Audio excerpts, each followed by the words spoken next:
I would like it if people like if I go that thing's a scam and here's why. You would think people would be like, oh, okay, but they don't really work that way. It's funny. I have a hard time even getting into their head. Uh, like when you show somebody something, it's obvious. It's right there in front of you. You can see it, touch it, all that stuff, and that you still reject it at the end of the day. Mm-hmm. I that's what really kills me. That's the thing that really bothers me. Right, the complex puzzle of why people reject those kind of things. Why they reject what I would consider obvious. Right. Like, I mean, I think it all boils down to, and I say it all boils down to, not to be dismissive, but to say that it boils down to one area that I think is complex enough in and of itself, but just emotional entanglements. And I don't know what exactly those are. We could probably talk a lot about them, but at some point at the end of the day, it's either emotionally entangled in their identity, their feelings about other people, their feelings about the world, and yeah. I don't know. Wishful thinking. Wishful thinking, yeah. Psychological investment. That's a big one. Yeah, it could be wanting to help their kids, their spouse. It's the way they were raised to feel comfortable about certain things. Psychological projection, where you project your own qualities onto the rest of the world, like Yeah. or usually it's flaws or inadequacies. Like if you're a liar, you will accuse other people of being a liar. You'll project that on the rest of the world. If you're stupid, nobody else is really that intelligent. Right. Stupid people do it the worst. I think stupid people are the biggest projectors there are. They think everyone else is stupid and they're smart, and that's frustrating as fuck. But Yeah.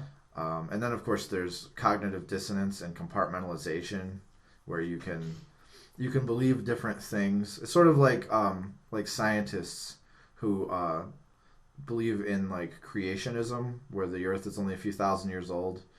They're good at science, but they also believe the Earth is only a few thousand years old. That's compartmentalizing your different beliefs into different pieces of your mind, Right. and they conflict with each other, but you just keep them isolated in separate compartments, and you don't really think about it, and you are able to go on believing two things that disagree with each other and working with it every day. I really, again, I guess everybody does it, but I have a hard time wrapping my head around it. Like, Well, that's like that weird pragmatism I was talking about earlier. It's like, how old I think the world is doesn't affect my job. So I'm going to do this kind of science over here that maybe doesn't have to do with studying, how old the Earth is. yeah, Because I can, because I don't need it. I'm not a geologist. yeah. I mean, I guess that's why it works. I mean, we know it works. We know it Oh, yeah, happens. And I totally. guess that would be one of the big reasons why people don't analyze. Analysis, again, is one of those things. I just love analyzing everything. Mm-hmm. Um, I That's probably part of both our compulsions Yeah. do this in the first place, is the fact that we can analyze the fuck out of anything. yeah, and I think that's good. And I've always done that, which may be why I finally arrived at being a good bullshit detector. Like after, being in my... I guess I started being pretty good at it in my late 20s. And over the years after that, I've kept at it. But I've always been analytical, even if in my earlier days I had that sort of everything's equally likely sort of attitude. Eventually I got out of that. Right. And I think it takes somebody that just likes to analyze stuff, like just out of curiosity, pure curiosity. And I think the spite came later. Well, it's not always the most pleasant when you find out that you've been hoodwinked, or that your hoodwinkery has been facilitated by people that are supposed to prevent you from being hoodwinked. Yeah. So, I guess that's why we sort of we have various topics on the show, like, what the fuck is it called? The con game and whatever the fuck we call it. Oh, the con game. I can't remember our subtitle for the con game, but we talk about the con game, bullshit detection, conspiracy theories. Shit. I don't know. What do you got? Let me look through my notes here. God, Oh, the bag of dirty tricks. Yes. That's why we have that subject and we go back to it regularly. And that's why it's called dirty tricks and not clean tricks. Right. Because if people are using them purposefully, they're not intending to help you out. Yeah, so fuck those guys. And now the shitty thing is, there are a lot of people like us with shows that are sort of along these same lines, and most of us do it because we like it. And I can't really think of many good examples of people that have this mindset who want to help the rest of the world who get much reward out of it. That sucks. Yeah.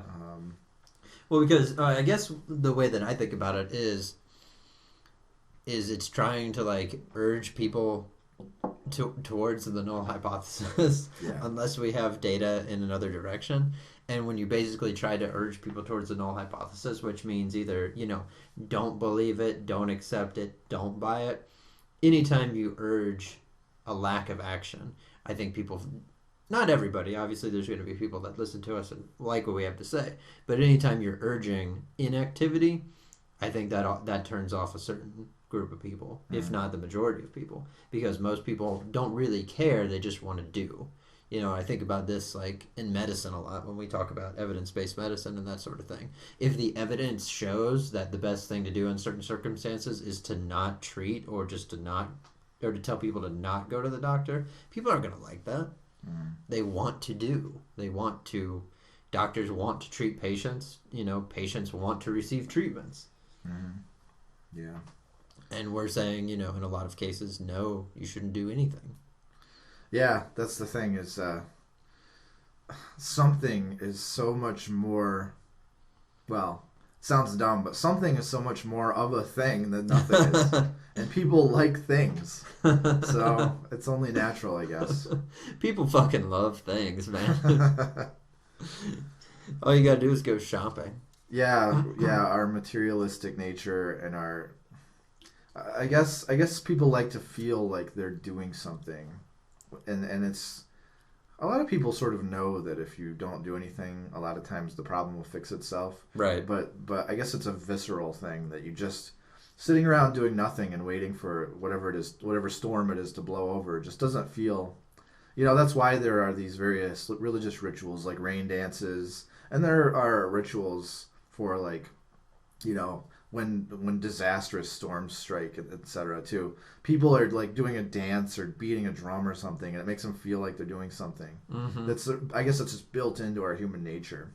Yeah. Although, it'd be nice if we could get people to beat drums in their house rather than like send 1995 to some asshole. I do have to say that as far as those kind of rituals go and how that shit works, I think the only one that I know of, and I'm biased obviously, and I have some familiarity with this just growing up Catholic, is it seems like that's the only ritual I can think of that seems like it has merit to people in a way that's just not totally bullshitty and religious is confession.